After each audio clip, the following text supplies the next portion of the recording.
জন constable ছিলেন ইতিহাসের একজন মহান চিত্রশিল্পী। তার হৃদয়ে শুধু শিল্পই ছিল না, তার হৃদয়ে প্রবেশ করলেন একই গ্রামের মেয়ে মারিয়া বিকনেল, যিনি তার হৃদয়ে প্রেমের সুর ধরালেন। শুরুতে প্রেম ছিল চুপচাপ, নীরব, কারণ সমাজের নিয়ম ছিল কঠোর। তাদের ভালোবাসা অনুমোদিত নয়, বাধা ছিল প্রতিটি মুহূর্তে। মারিয়ার পিতার নাম ছিল চার্লস বিকনেল, একজন লন্ডনের নৌবাহিনী আইনজীবী। মারিয়ার দাদা ছিলেন ডক্টর ডিউরান্ড রুট। তিনি ছিলেন ইস্ট বার্গহোল্ড চার্চের প্রধান পাদ্রী এবং গ্রামের ধর্মীয় নেতা, যিনি তাদের বিবাহের সবচেয়ে বেশি বিরোধ করেছিলেন।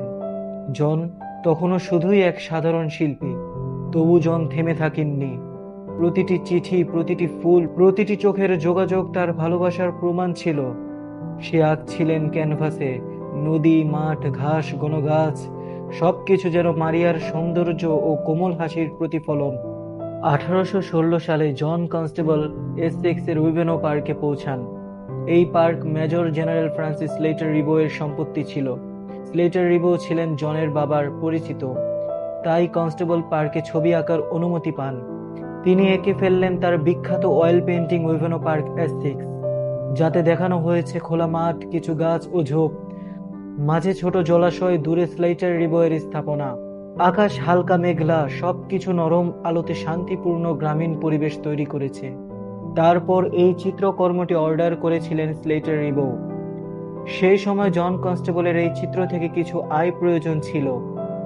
এছাড়াও এটি একটি সুযোগ ছিল যে তিনি তার দীর্ঘদিনের প্রেমিকা মারিয়া বিকনেলের সঙ্গে বিয়ে করতে পারতেন। প্রায় 7 বছর ধরে মারিয়ার বাবা মা, বিশেষ করে তার দাদা, এই সম্পর্কের প্রবল বিরোধ করতেন। ফলস্বরূপ তাদেরকে গোপনে প্রেমের সম্পর্ক রাখতে হয়েছে। প্রায় 1 মাসের মধ্যে উইভেনো পার্ক এসেক্স চিত্রটি আঁকার পর চিত্র থেকে প্রাপ্ত আয় এবং জনের পিতার উত্তরাধিকার সূত্রে প্রাপ্ত সম্পত্তির সঙ্গে মিলিয়ে তারা অবশেষে 1816 সালের অক্টোবর মাসে বিয়ে করতে সক্ষম হন।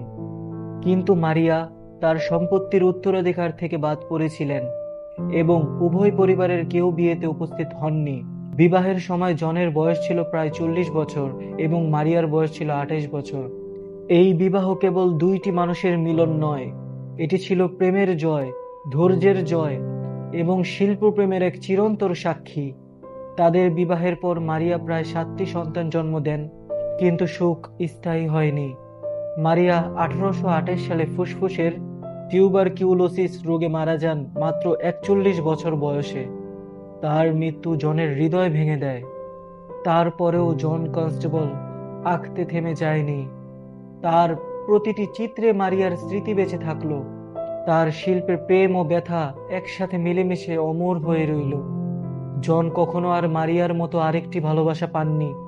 তার জীবনের শেষ দিনগুলো কেটেছে স্মৃতির আড়ালে, একা একা। আপনি যদি এই ভিডিওটির প্রথম পার্ট না দেখে থাকেন তাহলে অবশ্যই দেখে নিন, কারণ সেই ভিডিওতে জন কনস্টেবলের শৈশব এবং দ্য হেওয়েন ল্যান্ডস্কেপ মাস্টারপিসটি নিয়ে বিস্তারিত আলোচনা করা হয়েছে।